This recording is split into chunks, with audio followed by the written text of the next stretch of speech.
हरे कृष्णा। तो आज मेरा थोड़ा गड़बड़ कर दिए हैं। इस लोग एक बार फिर रिकॉर्डिंग किए थे, लेकिन फिर से क्या हुआ कि उसमें माइक अलाउ नहीं था, कोई दूसरा ऐप यूज में था माइक का, तो गड़बड़ हो गया। फिर से हमको रिकॉर्ड करना पड़ रहा है। लेकिन कोई बात नहीं, एक सरसरी नजर नहीं देखी तो बहुत अच्छा रिकॉर्ड किए थे। अब क्या बताएं, कोई बात नहीं, चलिए फिर से देखते हैं। अद्यपैते न पश्यन्ति लोभोपहच्चेतसा कुलच्छया कृतं दोषं मित्रद्रोहे च पातकं कथं न 38 श्लोक में चल रहे हैं। कथं न ज्ञेयमस्माभिः पापादस्मिन् निर्वर्तितं कुलच्छयं कृतदोषं प्रापदस्यभिर्जनार्दन कीर्तजनार्दन।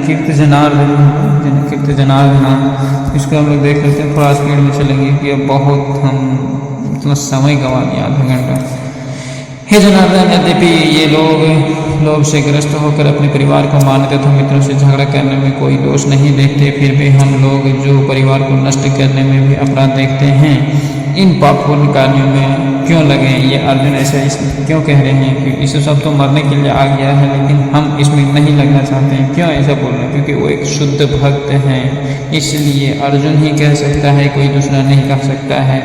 आगे 39 श्लोक में बोल रहा है, कुलच्छया प्रशंति कुल धर्मा सनातना, मतलब कुल नष्ट होगा, उसके बारे में यहाँ पा रहा है। धर्मे नष्ट कुलम कृत्यशनम अधर्मो अभिभवत्युता। आगे बोल रहा है, इसमें बोल रहा है वंश के नाश होने पर, वंश के जब नाश हो जाएगा तो क्या होगा? उसके साथ सनातन की कुल परंपरा नष्ट हो जाती है और इस प्रकार शेष परिवार अधर्म में लिप्त हो जाती है। जैसे यहाँ पे हम पीछे वो पढ़ा रहे थे, तो उसमें मेरा क्या हुआ, एक बहुत अच्छा एग्जाम्पल दिए थे। आसिफ अहमद जो अभी उत्तर प्रदेश में है, फिलहाल में वो उनका मौत हुए, क्या हो गया, कुल की स्त्रियाँ नष्ट कैसे होती, वो फिलहाल जीता जागता एग्जाम्पल है। आसिफ अहमद मर गया, अब उनकी पत्नी जिंदा है, अब वो युवा है, तो उनके शादी करने से किसी से हुआ तो संबंध बना दिया। अभी वो क्या हुआ, गर्भवती हो गई, प्रेगनेंट हो गई, तो ये क्या हुआ, दूषित शुद्धिकरण। एक यहाँ पर वर्णाश्रम के बारे में बताया था कि ये बहुत अच्छा पर्पट है, तो हम लोग पर्पट में देख लेते हैं। आगे बोल रहा है, वर्णाश्रम की व्यवस्था में परिवार के सदस्यों को उचित रूप से विकसित होने और आध्यात्मिक मूल्यों को प्राप्त करने में मदद करने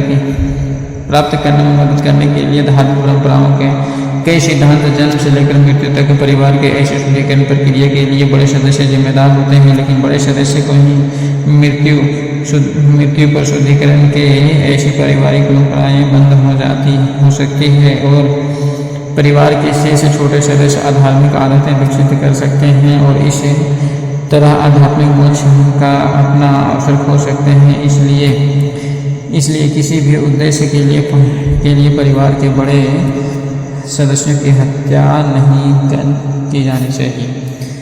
यहाँ पे हम लोग इस पूरा श्लोक और तात्पर्य से हम लोग समझ सकते हैं इस पर्पट से कि जो पहले की परंपरा था वर्णाश्रम, अगर हम बड़े को मान लें, छोटे अधर्म हो जाएंगे, क्योंकि उनको कौन ये परंपराएं सिखाएंगे? बड़े रहेंगे घर में, बड़े बुजुर्ग रहेंगे, उन्हें तो सिखा सकते हैं उनको परंपराएं कि अगर मृतकों के बाद उनका तर्पण करना, उनकी गंगा में जो समाधि करना, जो फिर होता है पिंडदान करना, ये सब कौन करेगा? तो शुद्ध तो नहीं हो सकता है। तो यही बता रहा है कि वरना आश्रम में शुद्धि करना बहुत जरूरी है। 40वें श्लोक में बताया जा रहा है क्या,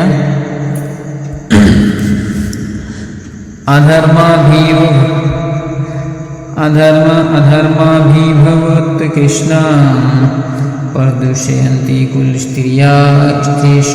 स्त्रीषु दुष्टासु वर्षने जायते वर्षंगकरा। तो इसमें बता रहा है कि स्त्री लोग कैसे दूषित हो जाती हैं। कृष्ण बता रहे हैं, हे कृष्ण, जब परिवार में अधर्म का बोलबाला होता है तो परिवार की स्त्रियां अपवित्र हो जाती है। और हे विष्णुवंश, भगवान कृष्ण को विष्णुवंश बोला जाता है। यदुवंश से पहले उनका जो पूर्वज था वृष्णिवंश, एक वृष्णि थे, वृष्णि नाम के राजा थे, उनसे इनका वंश आया यदुवंश। फिर आगे जैसे हम लोग आगे धीरे धीरे चलते बढ़ते जाते हैं, कभी कभी कोई क्या करता है, अपना टाइटल चेंज कर देता है। वैसे ही विष्णु वंश में से यदुवंश में आगे वाला नारीत्व के पतन से अवांछित संतान उत्पन्न होगी, जैसे अभी नसीब अहमद वाला एग्जाम्पल दिए। ये है इसका भी तात्पर्य अगर हम देखें आज के समाज के लिए बहुत बहुत बहुत इम्पोर्टेंट है। ध्यान से सुनिए, बहुत अच्छा इसमें बताया गया है। मानव समाज में अच्छी जनसंख्या जीवन मतलब अच्छी संतान के लिए होगा। जीवन में शांति, समृद्धि, आध्यात्मिक प्रगति का मूल सिद्धांत वर्णाश्रम धर्म के सिद्धांत पर ही हो सकता है। इस प्रकार बनाए गए थे कि राज्य और समुदाय की सामान्य आध्यात्मिक प्रगति के लिए समाज में अच्छी जनसंख्या बनी रहे। ऐसी जनसंख्या उसकी नारीत्व की शुद्धता और निष्ठा पर निर्भर करती है। अगर घर की स्त्रियां को बहुत अच्छा स्पिरिचुअल नॉलेज है, आध्यात्मिक नॉलेज, शास्त्रों का नॉलेज है, घर की परंपराओं की नॉलेज है, तो अपने बच्चों को क्या करेंगे, वैसे संस्कार सिखाएंगे कि नहीं सिखाएंगे, एकदम सिखाएंगे। तो वही यहाँ पे बताया जा रहा है कि घर की स्त्रियां पर, ये नारियों पर एकदम ये सब निर्भर करता है, तो डिपेंडेंट होता है उस सब पे। जिस प्रकार बच्चे बहुत अधिक गुमराह हो जाते हैं, जैसे आज के बच्चे गुमराह किया जा रहा है, जितना भी मिशनरी स्कूल है सभी में बच्चों को क्या किया जा रहा है, कसाई बनाया जा रहा है। वहाँ पे देखिए हाई स्कूल में, किसी स्कूल में, मिडिल स्कूल में देखिए आज छोटा बच्चा भी अपने डिजर्व करता है कि नहीं मेरी भी गर्लफ्रेंड होना चाहिए। एक छोटी लड़की है वो भी बोलते हैं कि मेरी भी बॉयफ्रेंड होना चाहिए बहुत। तो ये सब क्या हो रहा है, अशुद्धता बढ़ रही है ये सब हमारे समाज में।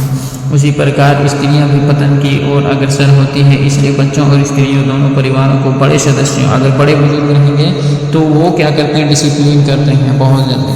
जैसे पहले के भाई क्या होता था, एक ये भी चीज़ था कि घर में अगर बड़े बुजुर्ग आते थे घुसने से पहले खक्सा इसको बोलते हैं, थोड़ा सा आवाज़ देते उसके बाद घुसते हैं ताकि सचेत हो जाए स्त्रियाँ। अगर किसी मतलब दूसरी अवस्था में है तो वो अपने आप को सहेज लें, यही बोल रहा है। आगे बोल रहा है विभिन्न धार्मिक प्रथाओं में संलग्न होने से स्त्रियां व्यभिचारी में गुमराह नहीं होंगी। अगर परंपराओं में घर की, जैसे ये पूजा करना, वो पूजा है, ये पूजा है, भारत में इसीलिए बहुत सारी पूजाओं को विधान बनाया गया है, परंपरा बनाया गया, ताकि क्या हो कि हम किसी देवता आराध्य अपने भगवान के में लीन रहें, उसमें खोए रहें। तो उससे क्या होगा, हमारे अंदर सब शुद्धता आती जाएगी, परिवार शुद्ध होगा, बच्चे शुद्ध रहेंगे। इस सब से क्या होता था, शुद्धता बढ़ती थी। चाणक्य पंडित के अनुसार स्त्रियां आमतौर पर बहुत बुद्धिमान नहीं होती हैं। ये हम नहीं बोल रहे, चाणक्य पंडित बोल रहे हैं, बहुत बुद्धिमान नहीं होते और इसलिए विश्वसनीय नहीं होती है। इसलिए धार्मिक गतिविधियों की विभिन्न पारिवारिक परंपराओं में उन्हें हमेशा शामिल रहना चाहिए। जिससे क्या होगा, इस प्रकार उनकी शुद्धता और भक्ति वर्णाश्रम व्यवस्था में भाग लेने योग्य कि अच्छी जनसंख्या को जन्म देंगे, मतलब अच्छी संतानों को उत्पन्न करेंगे, जन्म देंगे। ये अभी हम बता दिए कैसे होगा सब। जैसे आगे बोल रहा है इसमें अगर अवांछित होगा तो कैसे होगा, थोड़ा सा एक हम लोग ये समझने वाला। आगे बोल रहा है इस तरह अवांछित आबादी के खतरे को व्यभिचारी होता है। किस तरह से होता है, कैसे बढ़ेगा, अगर वो वरना आश्रम धर्म को नहीं मानेगा तो क्या होगा, बड़े बाजार में जाएगा, नहीं हमारे नारीत्व का स्वतंत्रता होना चाहिए, समान अधिकार होना चाहिए। कैसे, हम बाजार में जाएंगे, काम करेंगे किसी दूसरे पुरुष से, अब पुरुष रहेगा और हम दूसरी स्त्री से नैन मटक्का करेंगे, तो इससे क्या होगा, व्यभिचारी बढ़ेंगे, शारीरिक अट्रैक्शन होगा, अवांछित संतानें इससे उत्पन्न होंगी, तो फिर समाज खतरे में आ गए, फिर तो परंपरा गया। इसलिए यहाँ बोल रहा है इसी तरह से व्यभिचारी होगा। गैर जिम्मेदार पुरुष भी समाज में व्यभिचार को भड़काते हैं। जैसे आज के राजनेता लोग हैं, ये व्यभिचारी को बहुत बढ़ावा दे रहा है। जैसे बॉलीवुड एकदम व्यभिचारी का हब बन गया है। वहाँ से व्यभिचारी छोटे कपड़ा पहनना, एक जैसी वो कौन है ना, वो बहुत तरह का मतलब नग्न से नग्न ही मतलब फोटो अपलोड करती, कौन हीरोइन है, मतलब बहुत ज़्यादा वो पेपर वगैरह में चलते रहता है उनका बयान। जानते नहीं हैं उनको, उतना पहचानते भी नहीं हैं, क्योंकि हम अपने ये सब चीज़ में नहीं रहते हैं सोशल मीडिया। इस तरह बोल रहा है, इस तरह से अवांछित बच्चे युद्ध और महामारी के खतरे में मानव जाति में क्या होगा, बाढ़ लाते रहेंगे, इससे बढ़ते जाएगा। 41वें श्लोक में हम लोग देखते हैं कि क्या बोला जा रहा है। शंकरो हेल्येव कुल्हाना हेल्येव सूरी शंकरो हेल्येव शंकरो हेल्येव कुलघनानां कुलस्य च पतन्ति पितरो हयशां लुप्तपिंडोदक क्रिया। तो इसमें बोल रहे हैं, इसमें अर्जुन आगे बोल रहे हैं अवांछित जनसंख्या, अवांछित जो संतानें उत्पन्न होंगी की वृद्धि निश्चित रूप से परिवार के लिए तथा परिवार की परंपरा को नष्ट करने वालों के लिए नर के जीवन का कारण बनेगा। अगर किसी को जैसे आज हत्या हो रहा है, क्यों हो रहा है? घर में ही कोई बच्चा अपनी माँ को मार दे रहा है, भाई को मार दे रहा है, खुद को आत्महत्या कर रहा है, ये क्या हो रहा है? यही तो हो रहा है, परंपरा नष्ट हो रहा है। यही तो यहाँ पे बताया जा रहा है कि कैसे भ्रष्ट होता है हमारा परिवार। ऐसे भ्रष्ट परिवारों के पूर्वज पतित हो जाते हैं। जैसे हमारे, अगर हम कोई गलती किए हैं, मान के चलिए जैसे कि हम कोई गलती किए तो हम तो गलती किए हैं, मेरा तो पतित हुआ ही हुआ। आगे कोई मेरे पिता को कहीं देखेगा, कैसे उसका नाम, उनका नाम बदनाम होगा कि नहीं? क्या बोलेगा? अरे फलानुआ का बप्पा है, बाप है, ये क्या किया था, घिनौना काम किया था, ऐसे बोलेंगे तो ये पतित होता है ये रियल लाइफ में। तो हमारे पूर्वज भी जैसे जो पहले से उच्च लोकों में गए हैं, उनका भी पतन होता है हमारे कुकर्म से। इसलिए बहुत जरूरी है सतर्क रहना, ये सब ज्ञान पाना, क्योंकि उन्हें भोजन पानी देने का कार्य पूरी तरह बंद कर दिया जाता है। कैसे पतित होता है पूर्वजों का? जैसे अभी चलता है ये परंपरा वगैरह चलता है, क्या बोलते हैं, जितिया वगैरह, जैसे पिंडदान वगैरह दिया जाता है। तो अगर पुत्र ही कुलच्छन वाला बन निकल जाए तो क्या होगा? उससे पिंडदान वगैरह नहीं करेगा। जो तर्पण वगैरह होता है, गंगा में अस्थियों का विसर्जन होता है, ये सब 12वीं 13वीं का क्रियाक्रम जो होता है, 3 नहाना होता है, पंडितों का कुछ होता है, कुछ परंपराएं होती हैं, वो सब तो क्रिया नहीं होगा। कि ये बच्चे लोग बोलेंगे सब ढोंग है। 42 में बोला जा रहा है, दोषे रेता है कुलघनाना वर्ण शंकर हकार के उत्तसाध्यन्ते जाति धर्म कुल धर्मस्य च शाश्वत। तो आगे 42 श्लोक में इसका अर्थ में बोल रहे हैं अर्जुन कि जो लोग पारिवारिक परंपरा को नष्ट करते हैं तथा वांछित संतानों को जन्म देते हैं, उनके बुरे कर्मों के कारण सभी प्रकार की सामुदायिक परियोजनाएं, परिवार कल्याण गतिविधियां नष्ट हो जाती है। जितना भी घर का सही काम होना चाहिए सभी क्या होता है? नष्ट हो जाता है। मटिया मिल जाता है। जो भी हम, जैसे हमारा कोई भी पिता, अपना मेरा पिता, जैसे हम दिए थे, बहुत अच्छा करेक्टर बना के, बिहेवियर बना के रखा था, लेकिन मेरे गलती की वजह से मेरे पिता को भी दोष लगा, मैं तो गया ही गया। वही यहाँ बताया जा रहा है। इसमें देखें तो इसमें तात्पर्य में बहुत अच्छा ये चीज़ ये बताया गया है, श्रील प्रभुपाद बताए हैं। मानव समाज के 4 वर्णों के लिए सामुदायिक परियोजना, परिवार कल्याण गतिविधियों को मिलकर जैसे सनातन धर्म, वर्णाश्रम धर्म है, संस्था व्यवस्था निर्धारित किया गया है। मनुष्य को उसको परम मोक्ष को प्राप्ति करने में सक्षम बनाने के लिए डिजाइन किया गया होता है, ऐसे व्यवस्थित किया गया है। इसलिए समाज के गैर जिम्मेदार नेताओं द्वारा सनातन धर्म परंपरा को तोड़ने से उस समाज में अराजकता आती है और परिणाम स्वरूप इससे क्या होता है? जैसे नेता लोग इसे बोलता है नहीं अरे ऐसे नहीं होना चाहिए, नहीं कोई ये नहीं होना चाहिए। पर हाँ, बात सही था। बीच में क्या हुआ, पंडित लोग और जो उच्च जाति के लोग थे, ये सब क्या किए, गलत तरीके से यूज करने लगे, जिससे नेता लोग इसको बहुत ज़्यादा भड़काए कि ये गलत है। पर क्या हुआ, जैसे कोई ब्राह्मण बनता था तो बाद में देखा कि नहीं, इसमें अरे ज़्यादा खटना उठना नहीं पड़ रहा है मेहनत के लिए, क्या ये परिवारवाद कर दिया, नहीं अब मेरा ही बच्चा होगा, अब राजा का बेटा ही राजा होगा। पहले ऐसा नहीं होता था। पहले योग्यता के आधार पर जो ब्राह्मण बनने का, जो पढ़ाने की जिसके अंदर योग्यता वो ब्राह्मण बनेगा, शास्त्रों की ज्ञान, तो ऐसा होता था। आगे लिखिए 43 नंबर में क्या बोला जा रहा है। उत्सन्न कुल धर्माना मनुष्याणां जनार्दन नरके नियतं वासो भवतीत्यनुशुश्रुतम्।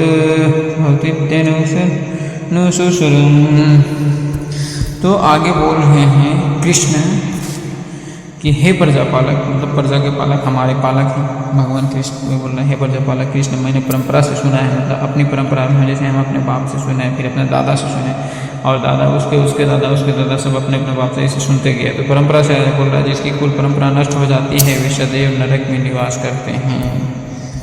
और सही है, जिसके घर में सही से अगर ना चले, स्त्रियाँ अपवित्र हो, बच्चे अपवित्र हो, तो वो बड़े बुजुर्गों की बात मानेंगे नहीं। इससे क्या होगा, अराजकता बढ़ेगी समाज में। वही है, तो इसलिए घर को अपना शुद्धि करना बहुत ज़रूरी है। शुद्ध कैसे होगा, हरि नाम का जप कीजिए और इस सब नियमों का पालन करना है कि नहीं, मुझे गलत काम नहीं करना है। क्या हो गया इसको,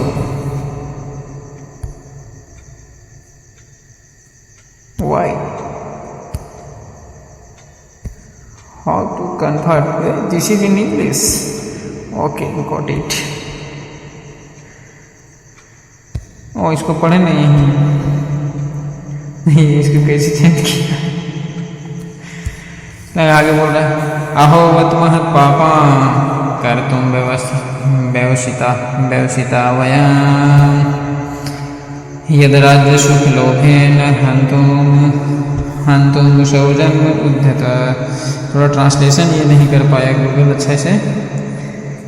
अलहस यहाँ से बोलता था, अलहास मतलब अफसोस, इंग्लिश में अलहास अफसोस। यह कितनी अजीब बात है कि हम बहुत बड़े पाप करने की तैयारी कर रहे हैं। अर्जुन बोलते थे नहीं, हम ऐसा प्रिपेयर नहीं कर सकते, हम ऐसा युद्ध कर पापी करने के लिए। सभी जो बताएं हम क्यों मारे किसी के घर को, आज आवांछित ऐसा हो जाएगा, समाज नष्ट हो जाएगा, समाज उसका ये हो जाएगा, पूरा अशुद्धि में बदल जाएगा, तो हम ये सब काम करेंगे, इससे तो हमको पाप लगेगा। कोई बोल रहा है ऐसे राशि शुभ भोगने की इच्छा, मतलब हम क्यों करें ऐसे मार करके। वे बोल रहा है राजसी सुख भोगने की इच्छा से प्रेरित होकर हम अपने ही सगे संबंधियों को मारने पर आमदा हैं। क्यों मारे ऐसा तो हमें नहीं करना चाहिए।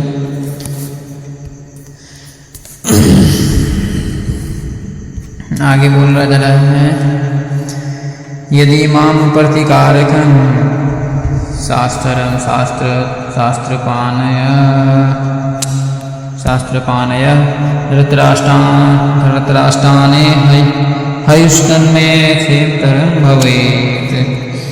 तो इसमें बता रहे हैं मेरे लिए अच्छा होगा, क्या होगा अच्छा, ये अर्जुन बोल रहे हैं कि मेरे लिए क्या अच्छा होगा।